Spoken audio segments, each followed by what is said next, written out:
our business is very seasonal. We make most of our money selling plants during the spring.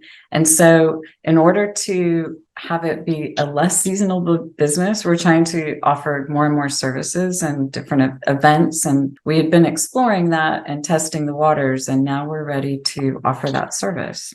Hello, everyone. It's Sean from Thrive with another episode of the Power Up, where I meet with successful small business owners and operators to learn about their business strategy so you can take their insights and level up your own business. Once your business is ready to expand, knowing where to start can be overwhelming. Our guests have some creative solutions for how they've tackled tricky problems and turned them into growth opportunities. Now, let's dive into today's episode. Hello, everyone. Our guests today are Amy and Greg, owners of Barton Springs Nursery.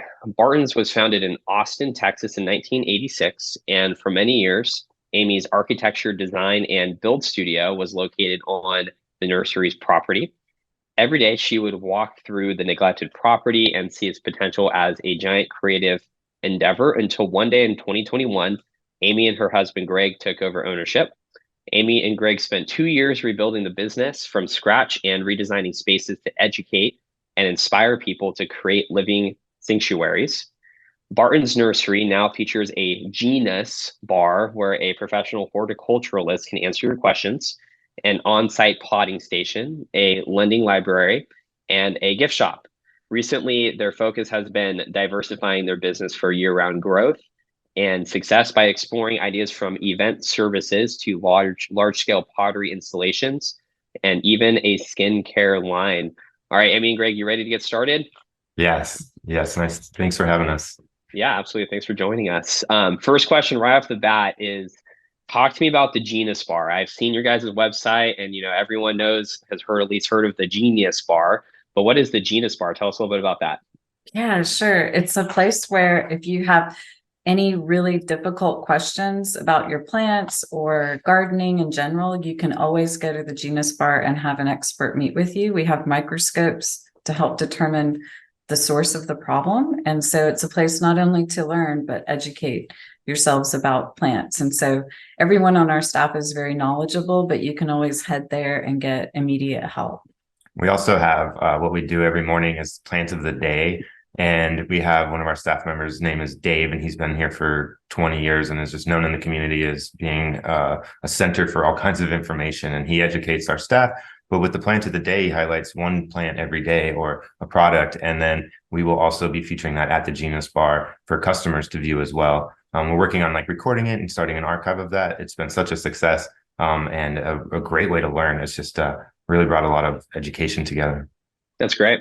I would probably be someone that would be at the Genus Bar 24/7 with problems with my plants. So yeah, I love that you have that. Do you guys do any sort of when I hear microscopes, do you do any sort of elementary school field trips or anything like that? Do you have students come, anything along those lines? We do from time to time. We're going to be doing more of that. Mm-hmm. Part of what we want to do is really educate youngsters about what we're doing, and we have them go through the greenhouses and then pot up a little plant for themselves to take home. Mm-hmm. But really catching people when they're young and excited about nature is really a big part of what we are doing. We're lucky the grounds are so beautiful, and we have a large space that we're on with beautiful oak trees. And so people like to kind of wander throughout, and it's really a botanical sort of garden feeling to it. So you can see plants in maturity in the grounds and see what they're doing, how they're blooming, and that kind of stuff. And so it's a fun place to come see the birds, the bees, the butterflies, and just sort of immerse yourself in what feels like nature. And that has been really the best education that we've offered so far. But we do want to offer more organized events and things like that for children. Okay, very cool. Yeah. So I know you and I were chatting a bit before the recording started, but you guys just got married this last Saturday, so congrats on that. Thank you. And the audience won't know this, but you got married actually on your property here. And I know in the bio you said we said something along the lines of you're looking at using your property for events. So how did that come up? Did you just you get customer interest in that? Did you guys just see a spot of land that was this would be great for events, or what happened? Right. So both. So one is that we're trying to diversify. So our business is very seasonal. We make most of our money selling plants during the spring.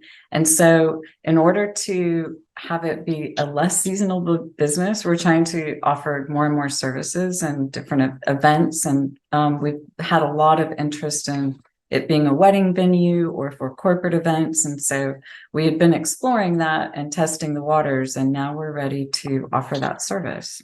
Yeah, we started kind of small with basically just cleaning up an area that was previously used to store dirt, and it was like a barn, an old horse stables barn, and it's beautiful oak tree out front, but they just used it as a storage area, and it was muddy and not usable space. And so we cleaned it up and built a small stage and hung some string lights and cleaned the barn out and all the cobwebs and dirt and everything. And it took a long time and many tries and efforts of cleaning it. But we finally got down to the walls and painted them white, and the space sort of developed from there. We hosted small lectures, like authors would come in and we do like a 50-person seating. It was sort of during COVID, so that was nice. It was outside. And we did about 6 of those a year, and it was very successful. We started going and hosting evenings with friends there. And one night we did a giant long table and had the staff for an event there. We did a big event last year for Christmas, and 70 people at this table, and it was so much fun. We had a food truck, and we're like, this is it. This is doable. So we started to just grow the idea from there, and then that was like a year ago. So it all came together. That's awesome. Yeah. Do you guys, so in retrospect, because I think the diversification point that Amy mentioned is definitely key here of how can you keep things going at least year round, but then also on top of it, even during your guys' hot season, can you still stack this additional layer on top of it? But in retrospect, if someone's interested in like getting started in this and they think I have a space that I think I could potentially do some physical events with, are there any things that you guys like didn't see when you first got into this, like any like city zoning regulations you had to account for and you had to get permits, anything like that you would give advice to someone looking at this? Yeah. We haven't had to get any special permits in terms of zoning because it was already zoned as a commercial space. So that was already set for us. But in terms of the infrastructure, it's like a lot of these additional services that we're offering for diversification with our business are mini businesses. So it's taking all of the things that we've done with the nursery as a whole, creating systems, creating a methodology for hiring people and training people. And so it's creating little mini businesses in order to create these other services. So for example, with the wedding venue or events, it's creating the infrastructure, who's going to do the cleaning, how do we do the setup, who's going to manage the project, how many staff do we need to be able to service it correctly, how do we set up, tear down, all that stuff. It's like taking what you've done for the big business and then scaling it down for these mini businesses, and those are like mini services. But that is how we see long-term success of our company, so that it's not just isolated to this one industry of selling plants, but to where we can offer all of these design services year-round, for example. That is a way for us to bring in income during the months where we can't be selling plants because it's either freezing or way too hot to plant. So we're really looking at all these ideas that we can do to maximize the audience that we've created and to be able to, make money year round. And so Greg and I love brainstorming about that stuff. And, Greg will be like, well, what about an ice skating rink? Or, what can we do with this giant parking lot that we're not using, during the off season? And so trying to come up with seasonal projects as well, but really long-term ideas for how to make money year-round. Sure, that's great. Is Greg the one with all the crazy wild ideas, and you with your architecture background are supposed to figure out how to implement it, or what? It's quite opposite. I come from kind of like a startup background and kitchen restaurant background too, and so I've worked in lots of different industries and acquired like a big tool set to accomplish projects. And she's the one with the crazy ideas, and then I'm like, whoa, okay, let's figure it out and let's get the team and all that. So no, but one thing we are doing too that is working really well is when we invest in the company, like we don't own the land, so we have a 10-year lease. We're hoping to stay there forever, but that's what Okay. we operate based on. And we like to everything we do has to be smart. We don't want to be building things that we can't take with us if we do end up leaving. And so trying to think of when we're expanding our business, it's really just adding services so they don't cost much. Like you don't have to build, we'll just have what we struggle to find is offices. Like where do we put all these people to do all these things, but we'll just be creative with it and make these spaces. And it's become kind of like a co-working environment, and people are just like able to jump on all these different things. And because usually people within this industry, they would hire seasonally. And so you would let all your staff go in the slow time. But when we got on, we decided to keep everyone all year long and use them to accomplish these projects to start to diversify and not be as seasonal. So it's really just kind of planning and just taking it slow and like figuring out where you can invest. We call it finding the low hanging fruit. What are these little things? What can we clean up here to make it look good there? And then start in one corner and just work your way through the whole thing. And because we've never had a cash influx, like we've never taken out a big loan or anything like that, we're doing, piecemeal ourselves. And so we will, for example, come up with an idea and then execute little by little. And so we might do one level of execution and then we do what we call next leveling it when we get a little bit more cash, and then we'll next level it. So we'll test out all of these things.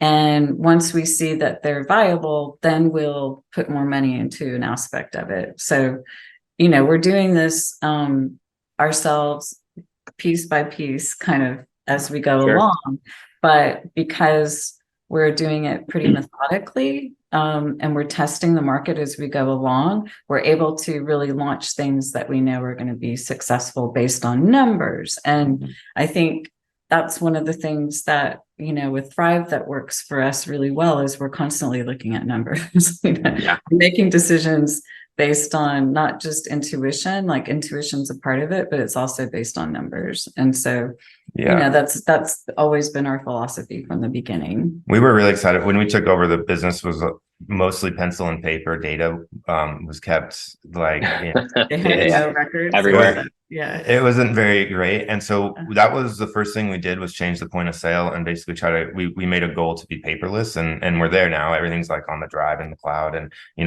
the systems are all wireless and everything. So it was a very hard thing to do and painful change to make, but we were able to do it and get, we have like 20,000 SKUs, I think, or something ridiculous, and it's mostly perishable. And we try to turn our inventory, weekly and monthly, and we have to be really calculated because of the seasonality. And so we were able to take their old data and export it into a spreadsheet and import it and kind of use that as a baseline. And now we've acquired 3 years of data that we're running reports by. We are very data driven, and that I think has allowed us to sort of know and really strategically invest and push that line of like, cash flow's low, but we're still trying to do projects, we're keeping staff on, and just knowing like, well, it's coming, we've got this, the seasons are changing in a month or so. We love the data. Yeah, that's great. I have one more little question about, just the, what you guys are structuring right now and thinking kind of long term. I'm sure some folks in our audience are thinking about, how do you guys think about, liabilities here with, potentially like, oh, I want to start an ice rink, right? Or I want to start, a food truck or something along those lines. Are you guys creating literally many businesses, as Amy talked about? Are you like setting up different LLCs for everything, or are you keeping it all under one like larger business? That's a great question. And there's a little of both. For example, the food truck is a separate LLC. And so everything that we're doing in terms of marketing and branding and creating these mini businesses can be launched as separate LLCs, but right now we're using it under one umbrella. But we have we're being really smart about it so that we could at any point take, peel one off and, rebrand it and sell it if we wanted to. We're planning for the future in a way that, since Greg said, we don't know how long we're going to be on that property, We just want to be able to make sure that everything, all this hard work that we're doing with all these many businesses, that they could be launched Totally. separately or individually. So we're very clear about how to do that. It makes sense for tax purposes that they remain mostly under one LLC for the Sure. right now. It's But like an umbrella it's- LLC. So we're when you start, it's like, we had the one business, now there's a couple businesses, and we're planning to eventually have an umbrella LLC with all these other sub LLCs underneath it. And then that way, one, you can sell the businesses individually. So you want to prepare yourself to be able to sell a business, to be able to move a business, and be able to grow a business. And so we have huge brand equity because this business has been here for 36 years and is a part of the community. So we want to keep the Barton Springs Nursery name, but we also we don't necessarily want to be stuck to the nursery with global, with the global climate change happening, and everything that it just feels like a very volatile industry. Like growing plants, it's like they can die and things happen, and if we're struggling with freezes and droughts, and people are losing plants, and they're kind of getting tired of their plants dying. And so a lot of people are changing their buying habits. And so we're changing with them and trying to figure out what we can adapt to, and how we can, if the weather keeps getting worse, like how can we still be a educational component and a place for people in the community to come. So, and I went through the process of kind of packaging and selling my other business with Eden for landscape design. And so the experience of purchasing Barton Springs Nursery and the experience of selling Eden has taught me kind of both sides of what that feels like. So it's with any business, if you're not thinking of the long term when you want to retire and sell, then you're just not doing it right. So half of it's setting it up correctly from the ground floor. Exactly. And we're big fans of business plans. So we've used various online templates, we've done it by hand, we've, whatever it is. And each year we kind of revise that, and it's a living document, and we look back to it, and it's so fun too, because we made a 5-year plan and a 10-year plan, but then we got way ahead of schedule and we were accomplishing things much quicker. And so it's just important to have that guidance, and to kind of also, if you have partners, if your partnerships are very challenging, and I would say that that is one of the hardest things is usually you accomplish more with partners, and it's a really good way to do things. But if you're gonna have a partner, set it up right in the first. Just have an exit strategy. Know exactly how you're gonna separate when you want to. That way, when something comes up, it's just decided, and you don't have to worry about it. And always use a lawyer. Totally. Just to draft that document. But